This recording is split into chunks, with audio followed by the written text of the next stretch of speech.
இந்திய சமூகத்தை அரசாங்கம் புறக்கணித்திருப்பதாக கூறப்படும் குற்றச்சாட்டுகளை பிரதமர் டத்துஸ்ரீ அன்வார் இப்ராஹிம் திட்டவட்டமாக மறுத்துள்ளார். குறை சொல்பவர்களின் கண்களுக்கு மித்ரா மட்டுமே தெரிகிறது.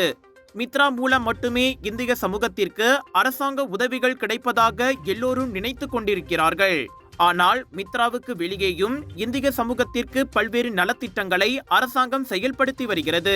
உதாரணத்திற்கு 2022 STR எனப்படும் ரஹ்மா ரொக்க உதவி திட்டத்தின் மூலம் இந்திய சமூகத்திற்கு 500 மில்லியன் ரிங்கெட் ஒதுக்கப்பட்டது.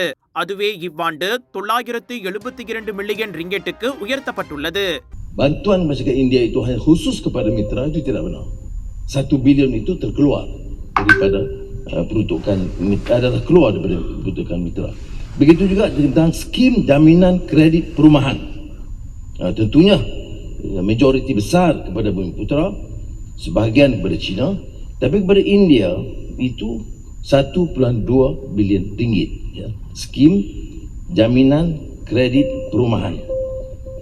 Kemudian melalui belanjawan tahunan itulah peruntukan program pembangunan sosioekonomi masyarakat India di bawah mitra itu kita katakan 100 juta ringgit. Tan Sri Yang Di-Pertua, sengaja saya rangkum ini semua untuk mengelakkan pandangan yang dipermainkan seolah-olah tidak dipedulikan. Ya. Jadi sebab itu saya sengaja bawa dan saya terima kasih Sungai Siput kerana soalan itu juga kepada agensi-agensi terkait.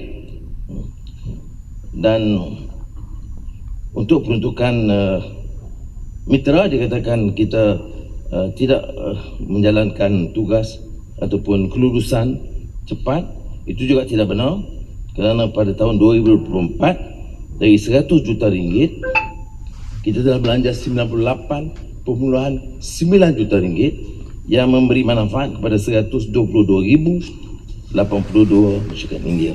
இது தவிர இந்தியர்களுக்காக 1.2 billion ringgit மதிப்பில் வீடமைப்பு கடன் உத்தரவாத திட்டம் அறிமுகப்படுத்தப்பட்டுள்ளது. இன்று காலை மக்களவையில் பிரதமருக்கான கேள்வி பதில் நேரத்தின் போது டத்துஸ்ரீ அன்வார் அவ்வாறு கூறினார்.